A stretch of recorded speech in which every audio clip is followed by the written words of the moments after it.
তোমরা ফুল পাচ্ছ না, ফুলের টিপসগুলো দেখাই। প্রথমে কমলা লেবু খোসা অথবা যে কোনো ফলের খোসা আপনারা ব্যবহার করতে পারেন। এরপর এটাকে আমরা একদিনের জন্য রেখে দেবো, একটা রাত গোটাটা।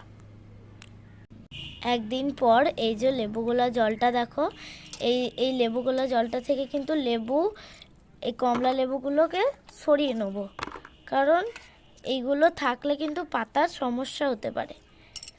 তো এইগুলো সরিয়ে নেওয়ার পর এগুলো কি করবে, মাটিতে দিয়ে দিলে ভালো হয়, কারণ এগুলো ওয়েস্ট না করে। তো চলো গাছে দিই। আমার অনেক গাছে ফুল আসছে না, খারাপ হচ্ছে, ফুলগুলো সব খারাপ হয়ে যাচ্ছে, 1-2 দিন থাকছে।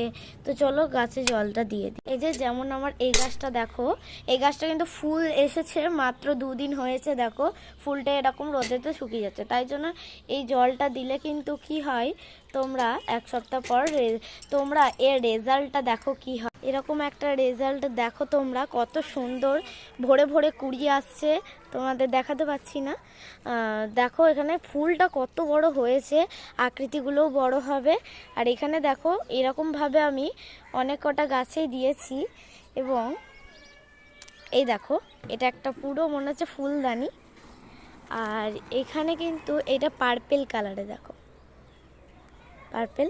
আর এইটা দেখো কত বড় একটা ডালিয়া ফুল। দেখো এটা কি করে করেছি না, সেই হিসাবেই করেছি, কমলা লেবু গোলা জলটা দিয়ে, অথবা কলার খোসাও দিলে হবে। দেখো ক্যাবেজ এগুলো, এই যে দেখো এখনো ফুল এসেছে, সবে মাত্র 20টা ধরেছিল, ফুল এসেছে। চলো আমার জবা গাছটা দেখাই, তোমাদের শেয়ার করি। এইটা হচ্ছে আমার হলুদ জবাটা, যেটা কুড়িটা নষ্ট হয়ে যাচ্ছিল পিঁপড়ে আক্রমণে।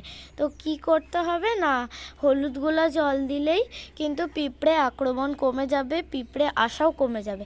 আর ফুলগুলি ঠিক এরকম কুড়িও ফেলে দিয়েছে। দেখো কুড়ি হতে না হতেই তখন নষ্ট হয়ে যেত, এখন দেখো ঠিক আছে। এরকমভাবে আমি অনেক গাছে ফুল এনেছি। দেখো যেমন এইটা সাদা যেই ফুলটা আছে, এটা কিন্তু এখন ফুটছে, এটা ডালিয়া, এই যে দেখো। আর এইটা হচ্ছে আমার স্ট্রবেরি গাছটা, এই দেখো এটা কিন্তু আমার নার্সারি থেকে 60 টাকায়, মাত্র 60 টাকায় পেয়ে যাবে। আর এখানে আমার প্রতিদিনের গাছ। তো এরকমই ভিডিও দেখার জন্য আমার চ্যানেলটাকে সাবস্ক্রাইব আর লাইক দিয়ে যাবেন, শেয়ার করতে অবশ্যই ভুলবেন না। টাটা, আজকের মতো এতটাই।